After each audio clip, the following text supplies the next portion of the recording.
সিরিয়ায় হাতে তৈরি দুগ্ধজাত পণ্য বিক্রি করে পরিবারের হাল ধরেছেন সরকারি চাকরিচ্যুত এক নারী।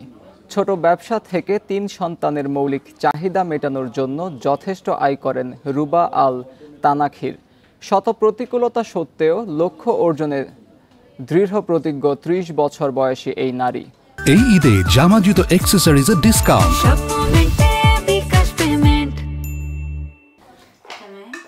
প্রায় 10 বছর সরকারি কর্মচারী হিসেবে কাজ করেছেন সিরীয় নারী রুবা আল তানাখি। গত বছরের ডিসেম্বরে প্রেসিডেন্ট বাশার আল আসাদের ক্ষমতাচ্যুতির পর চাকরি থেকে বরখাস্ত করা হয় রুবাকে। চাকরিচ্যুত হয়ে নিজ বাড়িতেই একটি ছোট ব্যবসা শুরু করেন রুবা। পরিবারের চাহিদা মেটাতে দুগ্ধজাত পণ্য উৎপাদন ও বিক্রি শুরু করেন তিনি। 2 বছর আগে স্বামী জার্মানিতে চলে যাওয়ায় এই ব্যবসাটি রুবার জন্য বিশেষ গুরুত্বপূর্ণ হয়ে ওঠে। সিরিয়ার অন্তর্বর্তী সরকার আমাকে চাকরি থেকে বরখাস্ত করার কারণ আমি শহীদের মেয়ে হিসেবে নিয়োগ পেয়েছিলাম। 2013 সালে এক বোমা বিস্ফোরণে আমার মা নিহত হন। এখন আমি আমার ভবিষ্যৎ হারিয়ে ফেলেছি। পশু চিকিৎসক হওয়ার যে স্বপ্ন দেখেছিলাম তা অর্জন করতে পারিনি। সরকারি চাকরি থেকে মাসে $30 আয় করতেন রুবা।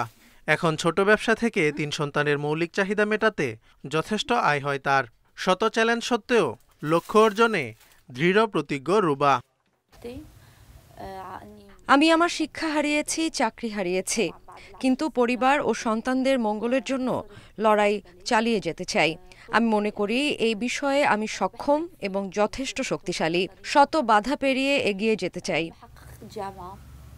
সিরিয়ার ভঙ্গুর অর্থনীতির আমূল সংস্কারে এবছরের জানুয়ারি থেকে কাজ শুরু করে অন্তর্বর্তী সরকার। ব্যয় কমাতে প্রাথমিকভাবে 1/3 সরকারি কর্মীকে বরখাস্ত করা হয়। Zobayer Hossain, Independent news.